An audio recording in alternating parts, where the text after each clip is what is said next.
Hello guys, so we have an article about Alita Battle Angel. Robert Rodriguez reviews the crazy hoops he and James Cameron sunk for Green Light Alita Battle Angel. So Greenlight in the first movie was already difficult enough. Movies have always been and always will be something we can do with magic actors. Look at the process needed to put a movie like Alita into existence. It's a process that, according to Robert Rodriguez, required a lot of crazy hoops to jump through. It's going to be a lot coming from the man who jumped up movies like Desperado, Spy Kids, and Sin City. Each of those with unique visions, while being triumphs in their own way. It was much simpler to just get off on the ground. And yet, Rodriguez explained that it's a lot easier to pitch in his own ideas for two simple reasons. Those ideas didn't come from a pre-existing property.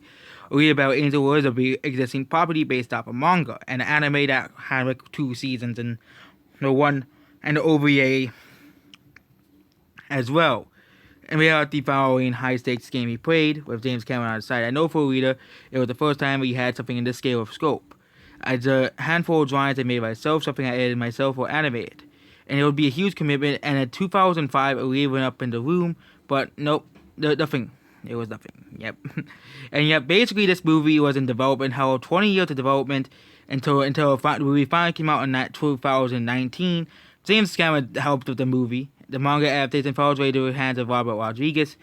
Through further rewrites and further developed through his hands, Rodriguez turned to a project that became auspicious start to a potential franchise that still has a loyal base rooting for under installment.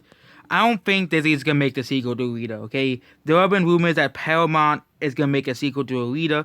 Maybe you can get the guy who made Sonic on the team to make the movie, because he really loves the fans, okay? But again, he has the Sonic movie franchise to make, which that's a franchise that's definitely gonna be a big one. The Sonic movie didn't make a lot of money, but that's because of the virus. It wasn't really Sonic's fault. It still made a lot of money on VOD and Blu-ray. So yeah, I think Sonic will have passed Pikachu if it wasn't for the virus, pandemic going around. It would have probably made a ton of money in China. Probably made like $15 million in China, and it will probably pass Pikachu. It would have probably passed Pikachu if it wasn't for the virus. So Sonic still made money despite the virus, which was pretty good. That's why it's getting a sequel. Hopefully Sonic 2 can make it past Pikachu. I like Detective Pikachu, but I think Sonic will pass Pikachu because I want Sonic to become the highest grossing video game movie, obviously, because it was one of the best video game movies ever made. And yeah, and I would say, that wasn't saying much, but yeah, there was Pikachu and there was Rampage and the Angry Birds movie. Actually, Angry Birds movie was surprisingly good. Estimated budget of $170 million. Yep, it's not the $200 million that the media tried to use.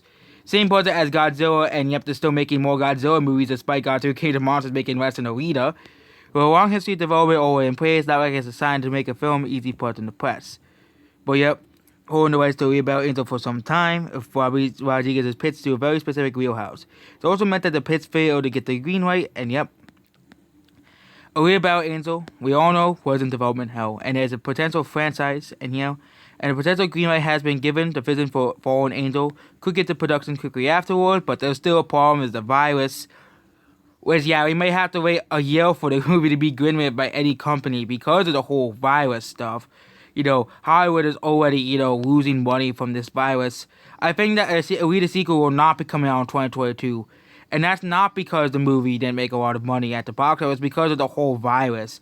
It will delay the whole production of the movie a few years as well. And yep.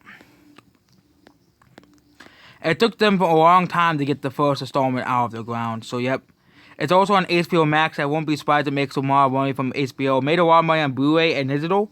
Okay? Even people who didn't buy a Blu-ray, even just renting it, it's still, I won't be surprised it made just as much money on digital and digital rentals and physical rentals as much as buying the Blu-ray out of itself.